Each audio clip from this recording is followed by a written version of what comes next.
Ang tahimik na bayan ng Kamiling, Tarlac, na kilala sa malawak nitong taniman ng kamiyas, ay nabigla ng isang araw ng isang karumal-dumal na krimen. Isang batang buhay, isang magandang dalaga, ang pinatay at itinago sa hindi kapani-paniwalang paraan. Ang krimen ng isang lalaking labis na umiibig ay itinago sa ilalim ng malamig na semento sa gitna ng isang kamyasan na tila payapa. Ngunit, maaari bang manatiling nakabaon ang krimen sa ilalim ng isang matandang puno? Ang hindi makatarungang kamatayan ng dalaga, makakamtan kaya ang hustisya? Anong katotohanan ang ibubunyag? Gabi. Ang gabi sa Kamiling ay tila tinta, nilulunok ang malalawak na kamyasan, tanging ang huni ng mga kuliglig at ang init ng lupa pagkatapos ng isang araw na nakakapaso ang natira. Kabilugan ng buwan, nakabitin sa itaas. Ang mapusyaw na liwanag nito ay hindi sapat para alisin ang madilim na kapaligiran. Sa halip, ginawa nitong mas kakaiba ang mga anino ng mga puno. Sa tahimik na espasyong iyon, dalawang anino ang palihim na gumagalaw sa mga dahon ng kamyas. Sila si Junior at si Berting, dalawang binatilyong kilala sa buong bayan dahil sa pagiging tamad, mahilig maglaro at may ugaling mang-umit. Hindi naman sila nagugutom sa bahay, ngunit ang pakiramdam ng pagnanakaw, ang kaba at ang gantimpala ng matatamis at makatas na kamyas na ninakaw ay nagbibigay sa kanila ng hindi maipaliwanag na kasiyahan. Hoy, Junior! Ang kamyasan ni Mang Temyong ang pinakamasarap dito sa bayan. Ang mga puno niya ay piling-pili, ang bawat isa ay malaki at puno ng katas, bulong ni Berting, habang inililibot ang mata at tangan-tangan ang kanyang bag. Tumango si Junior. Anong alam mo? Kailangan nating pumili ng matandang puno. Mas matanda ang puno, mas matamis ang bunga. Nabalitaan ko na ang kanyang kamyasan ay mayroong mahigit 70 taon na, isang natatanging uri. Kung mahanap natin iyon, maswerte tayo ngayong gabi. Nagpatuloy ang dalawa sa maliit na daan patungo sa gitna ng kamyasan. Habang lumalalim sila, lalong lumalamig. Ang hihip ng hangin sa mga dahon ay tila daing. Nadaanan nila ang mga batang puno na puno ng bunga, ngunit ang target ni Junior ay ang matandang puno. At, sa wakas, nakita rin nila ito. Sa gitna ng isang bakanteng lupa, lumitaw ang isang napakalaking kamyas. Ngunit patay na ito. Ang puno ay napakalaki, na halos hindi ito kayang yakapin ng dalawang tao. Ang tuyot at magaspang na katawan nito ay nakatayo sa ilalim ng liwanag ng buwan. Ang pinakakakaiba ay sa bahagi ng puno kung saan may bagong gawang simentong hugis parisukat na nakatakip sa bahagi ng puno na bulok na. Ano ba yan? Sinong baliw ang nagsemento sa puno? Sabi ni Berting. Nagtataka. Sumimangot si Junior, nakakaramdam ng kakaiba, nanindig ang kanyang balahibo. Hayaan mo na, siguro natatakot siyang bumagsak ang puno. Humanap na lang tayo ng iba, masyadong madilim dito, sabi ni Junior. Akmang aalis na sila nang bigla siyang matigilan. Mula sa kakaibang puno, may naririnig silang umiiyak, ang iyak ng isang babae, naghihinagpis, sumisira sa katahimikan ng gabi. Nagkatinginan ang dalawa, ang kanilang mga mukha ay nawalan ng kulay. Narinig mo ba yun? Nauutal na tanong ni Junior. Tumango si Berting. Tumayo sila sa lugar, ang kanilang mga mata ay nakatuon sa puno. At pagkatapos, lumitaw ang isang nakakatakot na tanawin. Mula sa madilim na anino ng puno, may lumitaw na puting figura. Isang magandang dalaga, nakasuot ng puting damit. Ang kanyang mahaba at kulay platinum na buhok ay kumakawala sa hangin, ngunit wala siyang mga paa, at ang kanyang katawan ay lumulutang sa ibabaw ng semento. Ang kanyang mukha ay maganda, ngunit maputla, walang buhay. Ang kanyang mga mata ay nakabukas ng malaki at walang laman, habang ang mga luha ay dumadaloy sa kanyang pisngi. Ang babae ay lumutang, ang kanyang mga mata ay nakatitig sa dalawa, at ang kanyang bibig ay gumagalaw na tila may gustong sabihin, ang kanyang mga hikbi ay naririnig. Isang halimuyak ng sampagwita na may halong amoy ng putik ay dumiretso sa ilong ng dalawa. Si Junior at Berting ay nanigas, ang kanilang mga puso ay tumigil sa pagtibok, sinakal ng matinding takot ang kanilang mga lalamunan, hindi sila makasigaw. Bigla, itinaas ng multo ang kanyang kamay sa kanila, ang kanyang mga daliri ay mahaba at puti na parang gawa sa kandila. Tulungan niyo ako. Dahil dito, nabasag ang limitasyon ng pagtitiis ng dalawang binata. Ang mga mata ni Berting ay pumikit, siya ay bumula sa bibig at bumagsak sa lupa. Si Junior ay tila napalaya mula sa isang bangungot. Sumigaw siya. Ang sigaw ay nag-iisa at natatakot sa kamyasan. Wala na siyang maisip, hindi na niya alam na ang kanyang kaibigan ay nakahandusay sa lupa. Ang kanyang isip ay mayroon lamang isang kaisipan tumakbo ng mabilis. Itinapon niya ang kanyang bag, tumakbo siya na parang hindi pa siya tumatakbo sa kanyang buhay. Sa likod niya, naririnig pa rin niya ang iyak ng multo. Kinaumagahan, nakita ng ina ni Junior na nagtitinda ng isda sa palengke ang kanyang anak na naglalakad pa uwi. Ang kanyang anyo ay hindi maipaliwanag. Punong-puno ng punit ang kanyang mga damit, ang kanyang mukha ay maputla, ang kanyang mga kamay at paa ay may mga galos, at ang kanyang mga labi ay nanginig. Ano ba? Saan ka na naman nagpunta buong gabi? Nagnanakaw ka na naman siguro, ano? Tingnan mo nga ang mukha mo, sabi ng kanyang ina, habang winawasiwas ang kanyang sandok sa tubig ng isda. Hindi sumagot si Junior, niyakap niya ang kanyang ina at umiyak. Nanay, may multo, nakakita ako ng multo, si Berting, sinapian. Sinabi niya ang buong kwento. Noong una, hindi naniniwala ang kanyang magulang sa pag-aakalang nagbibiro na naman ang kanilang anak. Ngunit nang makita nila ang matinding takot sa kanyang mukha at dahil hindi pa rin umuuwi si Berting, nag-alala sila. Kaya, isinara nila ang kanilang tindahan at kasama ang kanilang anak, pumunta sila sa bahay ni Mang Temyong para humingi ng tawad dahil sa pagnanakaw ng kanilang anak at para hanapin si Berting. Nang makarating sila roon, sarado ang bahay ni Mang Temyong. Nang tanungin nila ang kanyang kapatid, malalaman na hindi pa umuuwi si Mang Temyong ng ilang araw at hindi rin ito makontak sa telepono. Gayunpaman, nagpasya pa rin silang pumunta sa puno ng kamiyas na sinabi ni Junior. Sa liwanag ng araw, ang kamyasan ay hindi kasing dilim ng kwento ni Junior, ngunit may kakaibang lamig sa hangin. Nang makarating sila roon, nakita nila si Berting na nakahiga sa ilalim ng puno, walang malay. Sa kabutihang palad, humihinga pa rin siya, ngunit malamig ang katawan nito. Ngunit nang lumapit sila sa puno, isang mabahong amoy, isang amoy ng kamatayan, ang bumangon mula sa semento. Kasama ang kwento ni Junior, pinaniwalaan nila na may nangyaring hindi maganda. Hindi nag-atubili ang ama ni Junior na tawagan ang pulisya. 15 minuto ang lumipas, dumating ang mga pulis.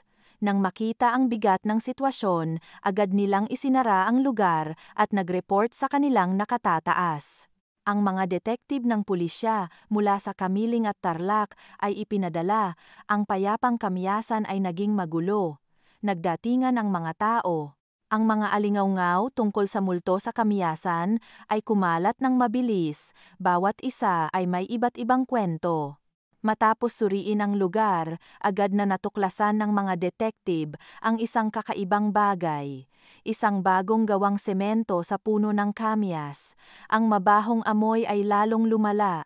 Walang duda, naglabas sila ng utos na sirain ang semento. Ang tunog ng makina, Ang tunog ng martilyo ay sumira sa katahimikan, habang bumabagsak ang mga piraso ng semento, nahukay ang lupa at mga bato sa ilalim. Nang putulin ng lagari ang huling bahagi ng puno, lahat ng naroroon ay tumigil sa paghinga. Sa loob ng puno, natagpuan ang isang bangkay. Ang biktima ay isang batang babae na nakakulong sa puno. Ang kulay platinum na buhok nito ang naging pinakamahalagang katangian nito. Lumabas sa karamihan ang mga magulang ni Marisa Alvarez na nagkaroon ng balita tungkol sa bangkay. Nang makita nila ang buhok ng kanilang anak, napaluhod ang kanyang ina. Batay sa pagsusuri, namatay ang biktima sa pagkakasakal, isinara ang kamiyasan para sa investigasyon, at ang hinala ay napunta kay Ricardo Ricky Dizon, ang may-ari ng kamiyasan na nawala ng misteryoso. Ang hagulgol ng ina ni Marisa, na si Aling Elena, ay tila bumabasag sa katahimikan at amoy ng gamot ng ospital sa probinsya. Sa tabi niya ay nakatayo si Mang Jose, ang ama na sumuong sa napakaraming hirap para lang maitaguyod ang kanilang pamilya sa pamamagitan ng pagtitinda ng kamiyas. Ngayon ay hindi na siya makatayo ng tuwid, at kinailangan pa niyang kumapit sa balikat ng isang pulis. Ang kanyang mga mata ay pula at puno ng pagtataka habang nakatingin sa puting tela na nakatakip sa katawan ng kanyang anak. Hindi kayang takpan ng tela ang platinum blonde na buhok ni Marisa, ang kulay na ipinilit nitong ipakulay upang magmukhang moderno. Ngayon ay naging senyales na nagdudulot ng matinding sakit. Marisa, Marisa, bakit mo kami iniwan sa ganitong paraan? Sigaw ni Aling Elena, sinubukang sumugod pasulong, ngunit pinigilan ng mga babaeng pulis. Nang bahagyang iangat ang tela, sapat lang para makita ang mukha, hindi na makatayo ang mag-asawa. Kahit na napakalaki na ng pinagbago ng katawan, matapos ang ilang araw na itinago sa loob ng puno, paano hindi nila makikilala ang kanilang nag-iisang anak na pinaghirapan at inalagaan nila sa loob ng 24 na taon. Ang proseso ng pagkilala ay nagtapos sa luha at lubos na pagkasira ng pamilya ng biktima. Si Marisa Alvarez, ipinanganak noong 2000, isang sales lady, ay opisyal na kinilala bilang biktima ng karumal-dumal na krimen sa ilalim ng punong kamyas. Ilang oras ang lumipas, sa maliit na bahay ni Mang Jose, naghari ang malungkot na kapaligiran. Ang simpleng bahay na may bakuran sa harap ay may kalat pa ring ilang basket ng kamyas, kung saan noong nakaraang linggo ay puno pa ng tawanan at kwentuhan si Marisa tuwing siya ay umuuwi mula sa trabaho. Ngayon ay ang katahimikan lamang ang nangingibabaw, paminsan-minsan ay nababasag ng hikbi ng ina.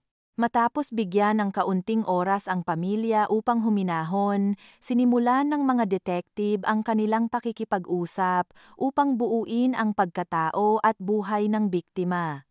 Sa pamamagitan ng nauutal na kwento ni Mang Jose, si Marisa Alvarez ay tila perpektong anak sa mga mata ng kanyang mga magulang. Bilang nag-iisang anak, mula pagkabata ay labis na siyang minahal. Siya ang lahat ng ari-arian naming mag-asawa, nanginginig na sabi ni Mang Jose. Ang kanyang mga kamay ay magaspang dahil sa pagdadala ng kamyas.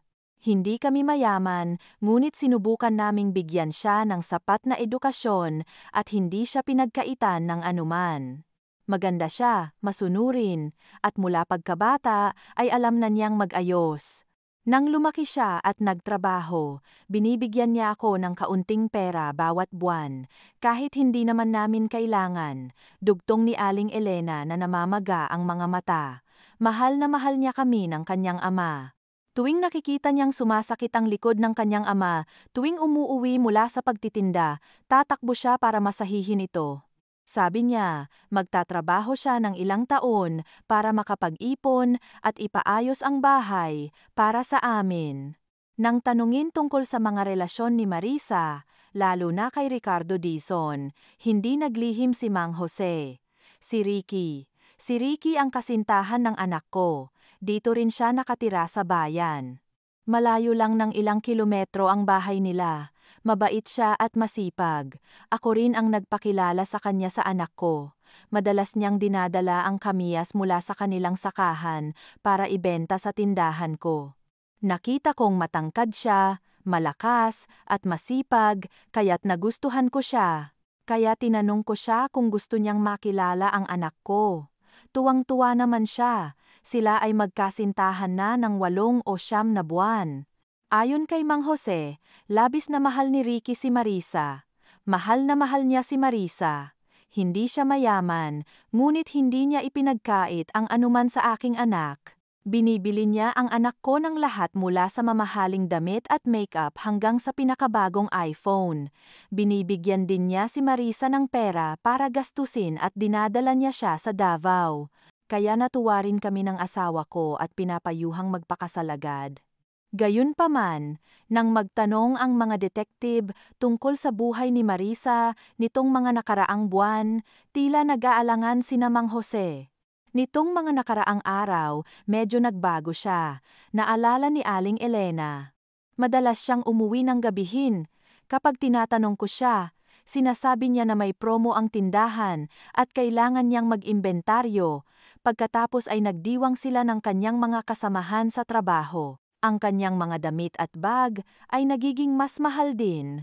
Kapag tinanong namin kung saan siya kumukuha ng pera, sinasabi niya na binibigyan siya ng komisyon ng kanyang kumpanya para sa mataas na benta at nagbebenta rin siya online para kumita ng karagdagang kita. Malaki na siya, ayaw naming makialam masyado kaya hindi na kami nagtanong ng husto. Malinaw na, sa kwento ng kanyang mga magulang, si Marisa ay isang mapagmahal na anak, isang batang babae na may hangarin, at may magandang relasyon sa isang masipag na lalaki. Ang larawang ito ay ganap na maliwanag, ngunit kakaibang sumasalungat sa mga detalye tungkol sa kanyang marangyang pamumuhay at nakatagong kamatayan. Upang magkaroon ng mas balanseng pananaw, ang susunod na investigasyon ay nakatuon sa lugar ng trabaho ni Marisa. Isang malaking tindahan ng cellphone na matatagpuan sa sentro ng bayan. Ang tindahan kung saan nagtatrabaho si Marisa ay isang maliwanag at modernong espasyo. Ang mga empleyado ay nakasuot ng malinis na uniporme, nasalungat sa malungkot na kapaligiran sa bahay ng biktima at sa nakakatakot na lugar ng krimen. Ang pagkawala at pagkamatay ni Marisa ay nagdulot ng kaguluhan sa loob ng tindahan. Ngunit dahil sa likas na katangian ng kanilang trabaho, kailangan pa ring magpakita ng profesionalismo sa mga customer. Si Ginang Trina, ang manager ng tindahan, isang babaeng nasa 30s na may seryosong mukha, ay naglaan ng oras upang makipagtulungan sa pulisya sa pribadong silid. Dito nagtatrabaho si Marisa ng halos 2 taon, panimula ni Ginang Trina. Napakagaling niyang empleyado, maganda, magaling makipag-usap, at ang kanyang benta ay laging nangunguna sa tindahan. Gusto siya ng mga customer, lalo na ng mga lalaki. Ayon kay Ginang Trina, binigyang pansin ni Marisa ang kanyang panlabas na anyo. Maganda si Marisa at alam niya na maganda siya. Lagi siyang nagme-makeup bago magsimula ng kanyang shift. Kung hindi uniforme ang suot niya, palagi siyang naka-fashionable at napapanahong damit. Ang kanyang platinum blonde na buhok ay ipinakulay niya rin mga 6 na buwan na ang nakakaraan. Nagastos siya ng malaki doon. Sabi niya, gusto niyang baguhin ang kanyang imahe. Tungkol sa kanyang pamumuhay, ang mga kasamahan ni Marisa ay nagbigay ng higit pang mga kapansin-pansing impormasyon. Isang babaeng empleyado na nagngangalang Hana na malapit kay Marisa ay nagsabi, "Ang sweldo namin bilang sales lady ay sapat lang para mabuhay." Pero si Marisa, napakagastos niya. Madalas siyang magyabang tungkol sa bagong designer bag niya o kaya'y designer shoes.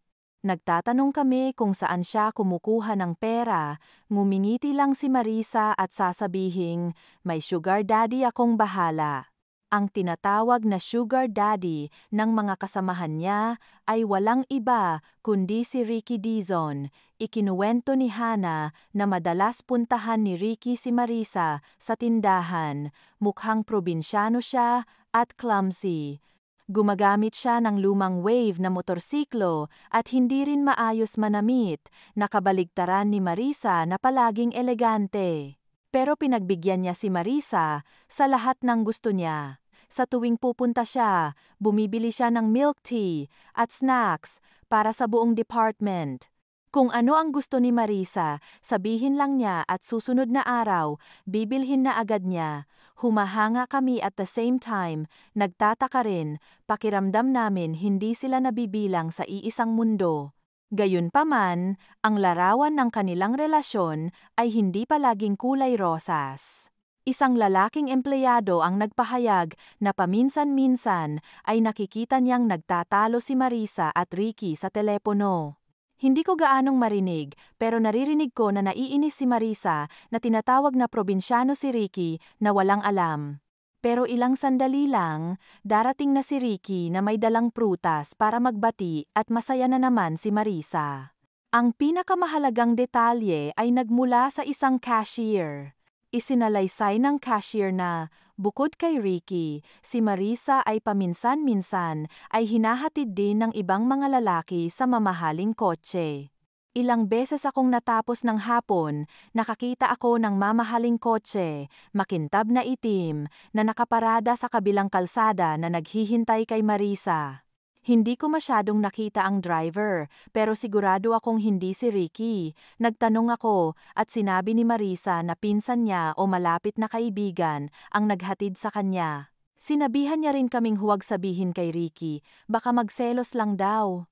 Ang mga impormasyong mula sa kanyang mga kasamahan ay nagpinta ng ibang Marisa Alvarez kaysa sa larawan sa isip ng kanyang mga magulang. Siya ay isang maganda, batang babae na may malay sa kanyang hitsura, na may ambisyon para sa isang sapat na materyal na buhay. Tinanggap niya ang pagmamahal at suporta ng isang mabait at masipag na lalaki, ngunit hindi niya gaanong pinahahalagahan ito. Kasabay nito, pinanatili niya ang iba pang madilim at mahiwagang relasyon sa likod ng kanyang kasintahan. Sa kabuuan, ang mga detective ay nagkaroon ng relatibong dalawang mukhang paglalarawan tungkol sa biktima. Sa isang banda, siya ay isang mabait at mapagmahal na anak sa mata ng kanyang pamilya. Sa kabilang banda, sa kanyang pakikipag-ugnayan sa publiko, siya ay isang maparaan na babae na may komplikadong pamumuhay at nagtatago ng maraming lihim. Ang pagiging komplikado nito ay maaaring naging pinagmulan ng trahedya na naganap sa kanya. Ang pagtatakip ng lihim tungkol sa pribadong buhay ni Marisa ay bahagyang nabuksan pa lamang at unti-unti itong nagtuturo sa suspect number 1, si Ricardo Ricky Dizon. Ang nagmamahal, ngunit probinsyanong kasintahan niya. Habang ang isang grupo ng investigador ay nakatuon sa paglilinaw ng komplikadong pribadong buhay ng biktima, ang isa pang grupo ay buong puwersang nakatuon sa paghahanap sa suspect number 1, si Ricardo Ricky Dizon. Lahat ng ebidensyang nakolekta sa pinangyarihan ng krimen ay mariing nagtuturo sa 33 taong gulang na lalaki. Una at pinakamahalaga, natagpuan ang katawan sa loob ng hardin na pagmamay-ari ni Ricky. Pangalawa, ang paraan ng pagtatago ng katawan na ginamitan ng semento ay nagpapakita na ang kriminal ay naghanda at pamilyar sa lugar. Walang mas nakakaalam sa hardin at may oras para isagawa ang karumal-dumal na krimen maliban sa may-ari. Pangatlo, ang biglaan at mahiwagang pagkawala ni Ricky matapos ang krimen ay nagpapakita ng malakas na pagtutol. Kung wala kang ginawang mali, bakit ka tatakas? Ngunit ang naging batayan, ang huling pako sa kabaong ng katibayan ay mula sa mga resulta ng laboratorio ng kriminal. Sa ilalim ng mga kuko ng biktima na si Marisa Alvarez, natagpuan ng mga pathologist ang hindi kilalang DNA na nagpapakita ng isang mabangis na pagpupumiglas bago siya namatay. Higit sa mahalaga, sa puting damit na huling sinuot ni Marisa at sa kanyang katawan, nakatuklas ang forensic team ng ilang malabong fingerprints. Sa pamamagitan ng mga propesyonal na pamamaraan, ang mga fingerprint ay natukoy na ganap na tumutugma sa mga fingerprint sa national ID card ni Ricardo Dizon. Sa hindi maikakaila na ebidensyang ito, nagkaroon ng sapat na batayan ang investigating team ng pulisya para magsampa ng kasong murder. Kasabay nito, agad na inaprubahan ng piskalya ang desisyon na magsampa ng mga kaso at ang espesyal na utos ng pag-aresto kay Ricardo Ricky Dizon sa buong bansa. Ang larawan ni Ricky na may malungkot na mukha, balat na nasunog sa araw, at mapagod na mga mata ay ipinadala sa mga lokal na istasyon ng pulisya, idinikit sa mga istasyon ng bus, mga istasyon ng tren, at ipinalaganap sa media. Ang paghuli sa magsasakang umibig, ngunit naging malupit, ay opisyal na nagsimula. Bumalik ang investigating team sa maliit na bahay sa gitna ng hardin ni Ricky. Ang malungkot na kapaligiran ay nadagdagan pa ng kahihiyan at pagkalito. Tila tumanda ng 10 taon ang mga magulang ni Ricky sa loob lang ng isang araw. Hindi nila matanggap na ang kanilang mabait at masipag na anak ay maaaring gumawa ng karumal-dumal na krimen. Nakaupo sa tapat ng mga detective ay si Richard, ang 19 na taong gulang na nakababatang kapatid ni Ricky. Ang kanyang mukha ay puno pa rin ng takot at pagkalito. Alam mo ba ang relasyon sa pagitan ng iyong kapatid na si Ricardo Ricky Dizon at ang biktima na si Marisa Alvarez? Mahinahong tanong ng isang detective. Tumango si Richard. Opo. Alam kong girlfriend siya ng kuya ko. Mahal na mahal siya ng kuya ko. Ayon sa kwento ni Richard, halos sambahin ni Ricky si Marisa. Mababa ang boses ng kuya ko. Buong araw, nagtatrabaho lang siya sa hardin. Simula nang makilala niya si Ate Marisa, para siyang naging ibang tao. Mas masaya siya at mas madalas tumawa. Lahat ng kinikita niya ay ibinibigay niya kay Ate Marisa. Kung ano ang gusto niya, binibili niya agad. Sa tingin ko maganda si Ate Marisa, pero ang laki niyang gumastos ng pera ng kuya ko. Minsan sinabihan ko ang kuya ko tungkol dito, pero binalewala niya lang ako. Sabi niya, basta masaya si Ate Marisa, ayos lang. Ayon kay Richard, hindi kailanman nagkwento si Ricky tungkol sa anumang pagtatalo o hindi pagkakaintindihan sa kanyang kasintahan.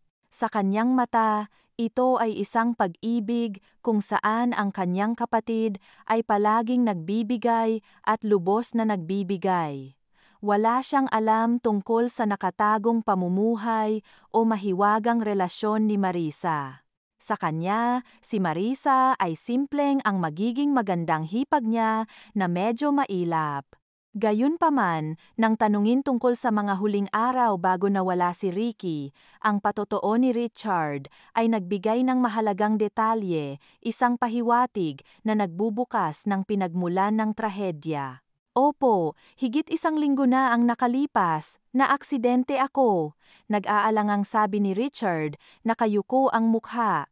Nakikipaglaro ako sa aking mga kaibigan sa isang karera, kaya ako ay nadulas.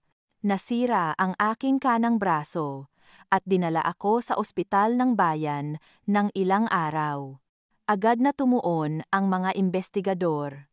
Noong na-confine ka sa ospital, binisita ka ba ni Ricky at ano ang kanyang ugali noong panahong iyon?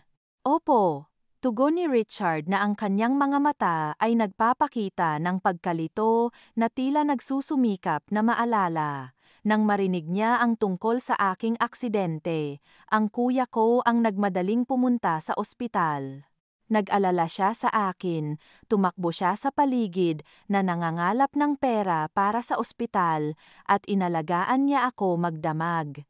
Noong panahong iyon, normal pa rin siya at nag-alala lang sa akin.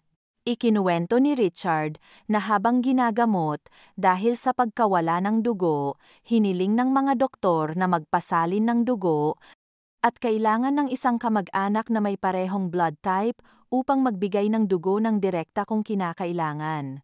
Sa puntong iyon, walang pag-aalinlangan na itinaas ng kuya ko ang kanyang manggas at sinabi sa doktor na kunin ang kanyang dugo para sa pagsusuri.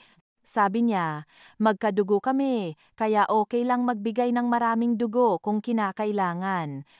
At pagkatapos ng blood test, ano ang nangyari? Tanong ng detective. Opo. Doon nagbago ang kuya ko, sabi ni Richard sa nanginginig na boses.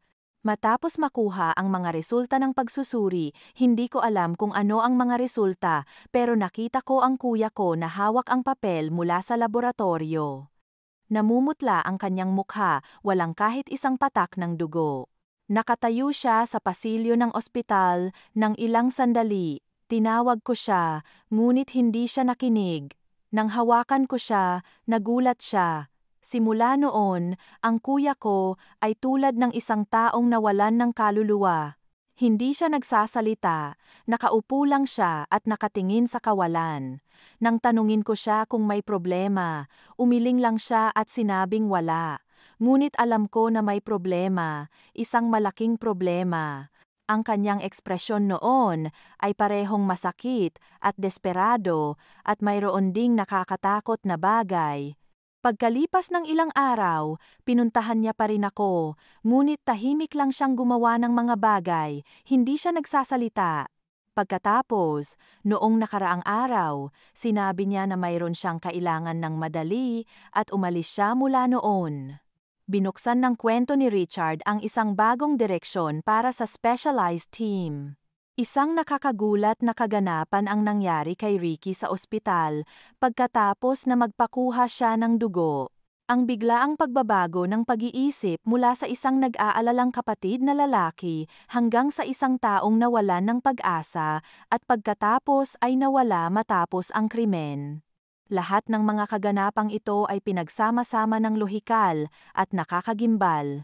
Ang papeles ng pagsusuri ng dugo ay tiyak na naglalaman ng isang nakakatakot na lihim, isang katotohanan na nagtulak kay Ricky mula sa pagiging isang umibig na magsasaka hanggang sa gilid ng krimen.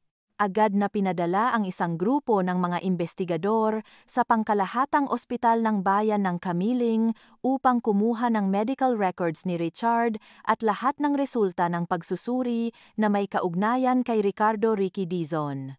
Samantala, ang utos ng pag-aresto ay ipinatutupad pa rin. Ang presyon na mahanap si Ricky ay mas malaki ngayon kaysa dati dahil siya lang ang makakapagbigay ng huling kasagutan sa trahedya. Hapon sa baybayin, ang gabi sa kulay kahel at pulang dilaw ay nakalat sa karagatan na nagpinta ng mahiwagang kulay sa buong pinong puting buhangin at walang tigil na paghampas ng mga alon. Ang maalat na hangin ng dagat ay pinaghalo sa mabangong amoy ng mga pagkaing dagat na iniihaw mula sa mga restauran sa baybayin na naglikha ng mapayapa, kahanga-hangang tanawin na nakakaakit sa mga turista at residente. Sa restauran ng Aling Nena, isang kainan na may magandang tanawin ng dagat, nagsisimula ng magtipon ang mga parokyano. Ang mga halakhak, tunog ng pag-iingkisan, at mga batang naglalaro ay tinugtugan ng kanto. Sa gitna ng masigla at nakapagpapasiglang atmosfera, walang nakapansin sa isang lalaking nag-iisang nakaupo sa kahoy na mesa sa gilid ng baybayin. Iyon ay si Ricardo Ricky Dizon. Gaano katagal siya roon? Walang nakaalam.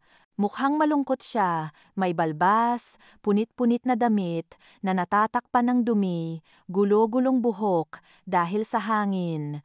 Hindi siya umorder ng pagkain o inumin, tahimik lang siyang nakaupo na parang estatwa na nakatingin sa malawak na karagatan kung saan papalubog na ang araw. Sa nakalipas na ilang araw, walang direksyong nagpagala-gala si Ricky. Hindi siya nangahas na umuwi, hindi siya nangahas na makipag-ugnayan sa sinuman. Ang imahe ni Marisa na namatay sa kanyang mga kamay, ang malamig na pakiramdam ng semento, at higit sa lahat, ang resulta ng pagsusuri na positibo sa HIV ay parang hatol. Lahat ay bumabalik sa kanyang isipan, humahaplos sa kanyang katawan at isipan. Naisip na niyang sumuko, ngunit ang takot, kahihiyan, at pag-asa ay nakahigit sa lahat, dagat. Tanging ang malawak na dagat ang makakapaghugas ng kanyang mga kasalanan at makakatapos sa sunod-sunod na araw ng sakit. Nang ang huling sinag ng araw ay ganap na naglaho sa abot tanaw, tahimik na tumayo si Ricky. Bumaba siya sa buhangin, walang anumang pag-aalinlangan, diretso siyang naglakad sa tubig. Hoy! Anong ginagawa ng lalaking iyon? Lasing ba siya?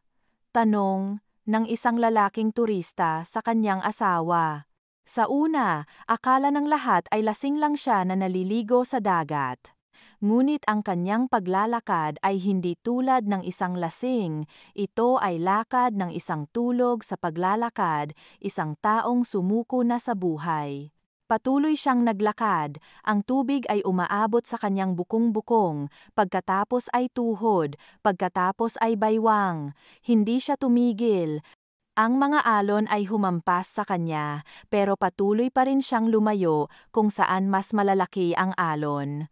Sa puntong ito, napagtanto ni Mang Nam, ang may-ari ng Aling Nena, isang lalaki sa baybayin, na may malawak na karanasan na may masamang nangyayari. Naku, magpapakamatay siya. Malakas siyang sumigaw, itinapon ang pang-ihaw at tumakbo palabas ng kainan. Ang kanyang sigaw ay parang nagbabala. Tumigil ang lahat ng gawain sa restauran. Ang mga nagkakasiyahang mga customer ay tumayo at nagtipon sa baybayin. Nagsimula ang pag-uusap at pangamba. Saklolo, may nagpapakamatay. Agad na tumakbo ang 2 empleyado ng kainan at ilang lalaking parokyano papunta sa dagat, ngunit medyo malayo na si Ricky. Sa labas, may ilang mangingisda na naghahanda para sa panggabing paglalayag sa mga bangka. Nang marinig ang sigaw para humingi ng saklolo, walang segundo na nag-alinlangan ang mga mangingisda, agad nilang itinulak ang bangka at mabilis na naggaod. Mabilis na gumalaw ang bilog na bangka sa tubig at dumiretso kay Ricky. Sa puntong ito, siya na lang ay isang maliit na tuldok na naghihikahos sa gitna ng alon. Nang marating nila siya, halos lumubog na si Ricky.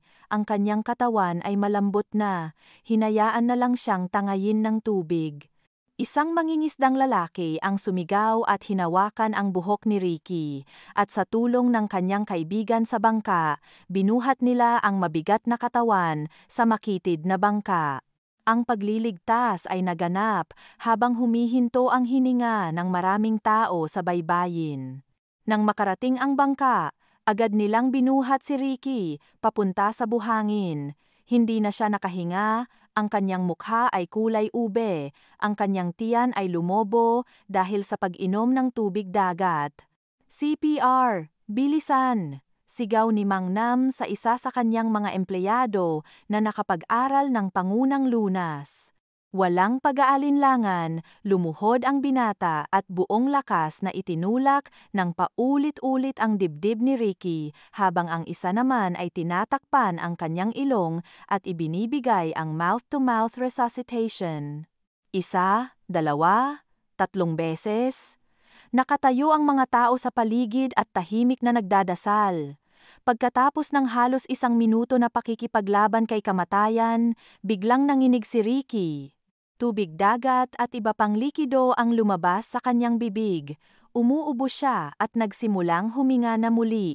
Pumalakpak ang lahat at nakahinga ng maluwag, nakapagligtas sila ng buhay. Sa puntong ito, dumating din ang mga pulis at grupo ng awtoridad matapos makatanggap ng tawag.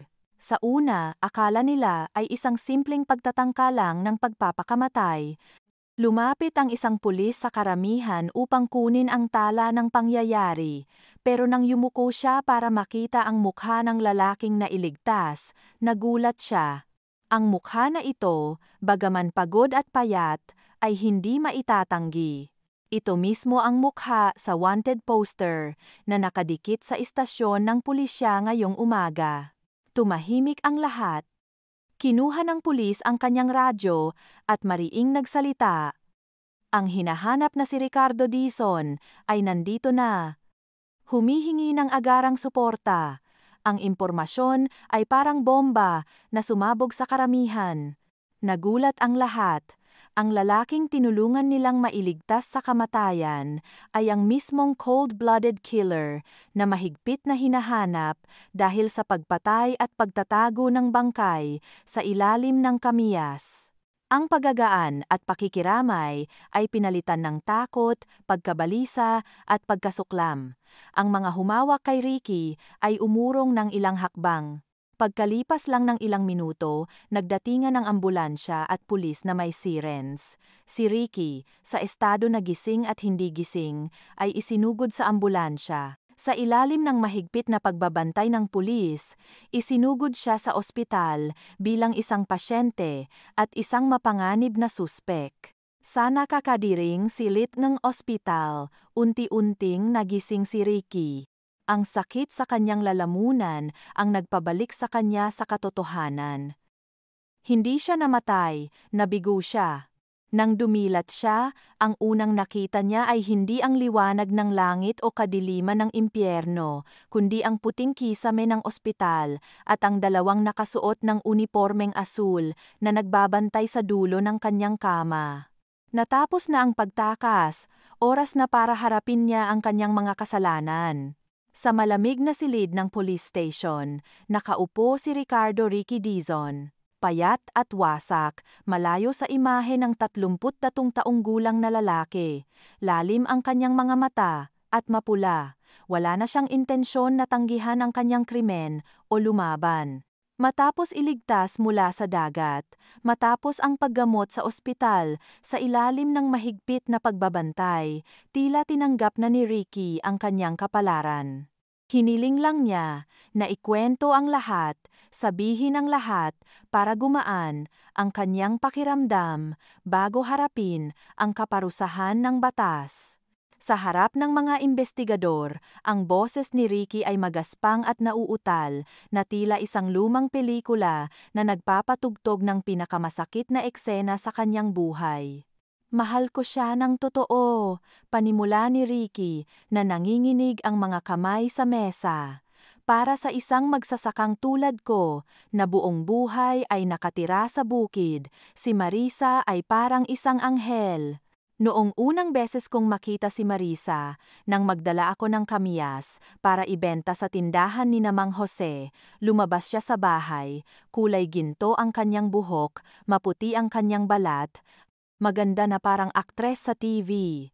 Parang huminto ang tibok ng puso ko noong panahong iyon.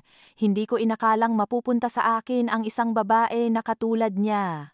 Ikinuwento ni Ricky na dahil sa pamamagitan ni Mang Jose, kaya siya nagkaroon ng pagkakataon na makilala si Marisa. Alam niyang mahina siya sa lahat, mula sa edad, hitsura hanggang sa pagsasalita. Iisang bagay lang ang mayroon siya para makabawi, katapatan, at pag-ibig na walang kondisyon. Alam kong hindi ako karapat-dapat sa kanya, isa lang akong magsasaka na clumsy kung magsalita. Bata pa siya, elegante, at nagtatrabaho sa lungsod, kaya sinabi ko sa sarili ko na susubukan kong magtrabaho ng 10 o 100 beses kaysa sa iba para hindi siya makaramdam ng kakulangan. Hindi ko ibinubulsa kahit 5 ang kinikita ko mula sa sakahan ng kamyas. Kung gusto niya ng bagong cellphone, handa akong magbenta ng ilang kilo para lang bilhan siya. Kung sinabi niya na gusto niyang maglakbay, hindi ako nag-atubiling kunin ang lahat ng ipon ko para dalhin siya sa Davao at Baguio. Sa tuwing nakikita ko siyang nakangiti, nakikita ko siyang masayang tumatanggap ng regalo mula sa akin, nararamdaman kong nawawala ang lahat ng pagod. Naisip ko na basta nagsusumikap ako, minamahal ko siya ng buong puso, mamahalin din niya ako ng totoo at magtatayo kami ng isang maliit na pamilya sa hardin na ito. Plano niyang bumuo ng isang kulay rosas na kinabukasan. Plano niyang sa pagtatapos ng taong ito, matapos anihin ang kamiyas, ipaayos niya ang bahay at makipag-usap kay Mang Jose para hilingin si Marisa. Pinangarap niya ang tungkol sa mga anak at na hindi na kailangang mahirapan ni Marisa at mag-alaga lang ng pamilya, habang lahat ng bigat ng ekonomiya, siya ang bahala. Pero nagsimula ng sumibol ang trahedya mula sa mga senyales na noong una ay inisip lang ni Ricky na tampo ng babae. Mga 3 o 4 na buwan na ang nakakaraan, nagsimula siyang magbago, sabi ni Ricky. Naging malamig siya sa akin.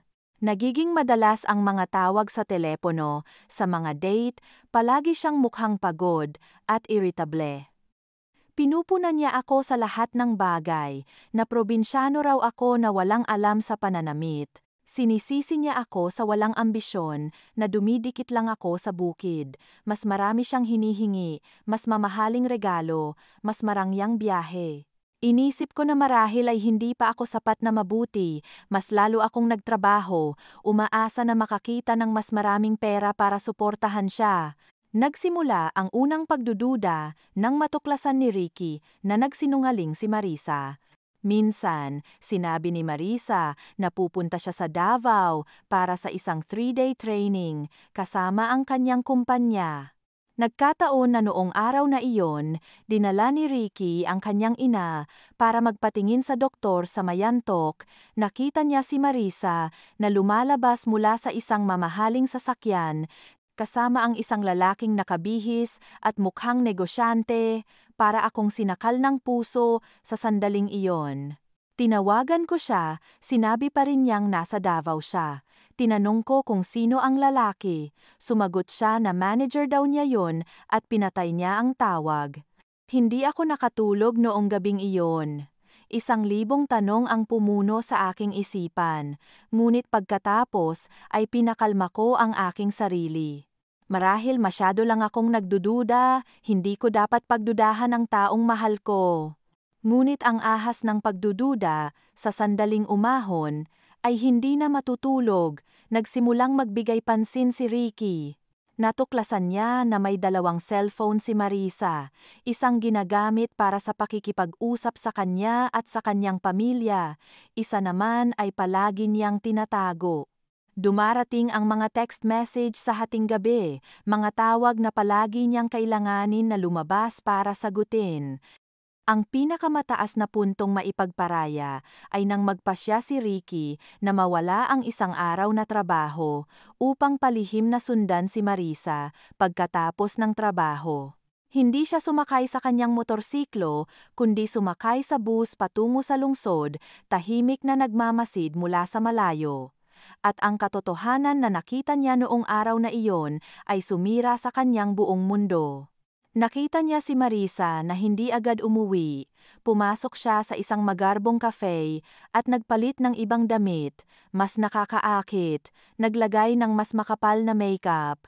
Pagkatapos ay sumakay siya ng taxi at dumiretso sa isang high-end resort. Naglakad siya patungo sa bakod. Sa kabilang gilid ng bakod, nakita niya si Marisa na naglalakad ng kamay habang nakikipag-usap sa isang dayuhan. Doon ko lang napatunayan na hindi lang niloloko ako, ibinebenta niya ang pagkatao niya. Naalala niya pa rin sa mga panahong niyayakap niya ako. Hindi lang siya niloko, binebenta niya ang katawan niya. Napauwi ako nang walang iniisip. Naisip ko sana tinapos ko na siya sa mga oras na yon. Kaya mas pinili kong umuwi. Inintay ko siya umuwi. At tinanong ko ang katotohanan. Hindi man lang siya nagpaliwanag, bagkus nilait niya pa ako. Simula nung nalaman kong HIV positive ako, nawalan na ako ng kontrol sa sarili ko.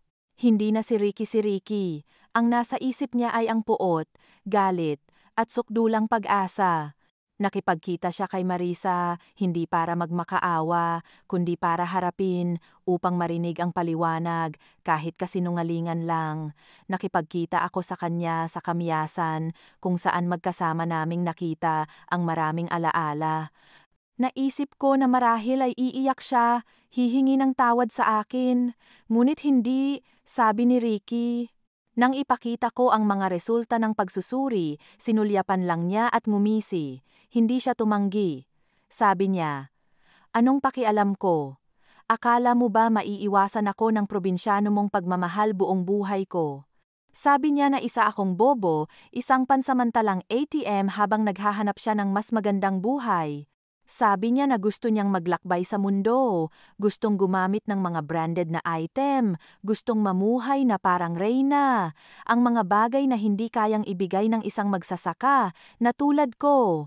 At pagkatapos ay sinabi ni Marisa ang kanyang huling mga salita, ang mga salita na tumama mismo sa puso ni Ricky. Sinumpa niya ako, sinumpa niya ang aking pamilya. Tingnan mo ang pamilya mo, sabi niya.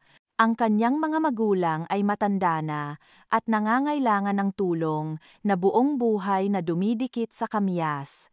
Habang ang nakababatang kapatid ay isang rebelde, nag-drop out sa paaralan, nagkarera. Sa ganoong pamilya, paano mo ako huhusgahan? Ang mga salitang iyon ay parang 1,000 karayom na tinutusok ang aking ulo. Hinamak niya ako, hinamak ang mga taong pinakamamahal ko. Hindi ko na nakontrol ang aking sarili, sumugod ako, gusto ko lang siyang patahimikin, sinakal ko siya. Lumaban pa rin siya, nakipagpumiglas, hanggang sa tahimik na siya. Matapos ang minutong iyon ng pagkabaliw, ganap na bumagsak si Ricky. Niyakap niya ang malamig na katawan ni Marisa at umiyak na parang bata, ngunit mabilis na pumasok ang takot. Ayaw niyang malaman ng iba, gusto niyang panatilihin ang magagandang huling imahe ni Marisa sa mata ng lahat. Pumasok ang isang baliw na ideya, naalala niya ang lumang kamyas sa hardin, binuhat niya si Marisa at inilagay siya sa loob nito. Nang sumunod na umaga, bumili siya ng semento at bato, at pagkatapos ay personal na hinalo ang semento, itinatago ang kanyang krimen sa pag-asa na mananatiling nakatago ang lihim na iyon. Ang kwento ni Ricky ay nagtapos sa buong kaso. Ang mga motibo ng paggawa ng krimen ay hindi simpleng panibugho. Ito ay ang pagsisisi ng sakit, hinayaan at walang kalayaan matapos magkasakit at ang rurok ng kahihiyan sa kanyang katauhan. Sa paglilitis sa korte sa Tarlac, inamin ni Ricky ang paggawa ng krimen, pinarusahan ng korte si Ricky sa pinakamataas na parusa, pagkamatay. Ang mundo para sa kanya ay malaya sa reaksyon. Maaari na rin niya tanggapin ang kahihinatnan. Sa loob ng korte umiiyak ang nanay ng biktima at ang nanay ng kriminal.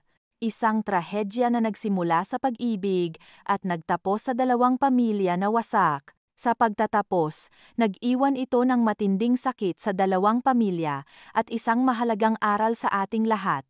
Ang kuwento ay isang nakakagimbal na babala tungkol sa maparaan na pamumuhay, pagpapahalaga sa materyal na mga bagay, at pagpapabaya sa katapatan at pagkamatapat. Dahil kapag ang pag-ibig ay hindi itinayo sa paggalang, kundi sa kasinungalingan at pagsasamantala, ang trahedya ay hindi maiiwasan.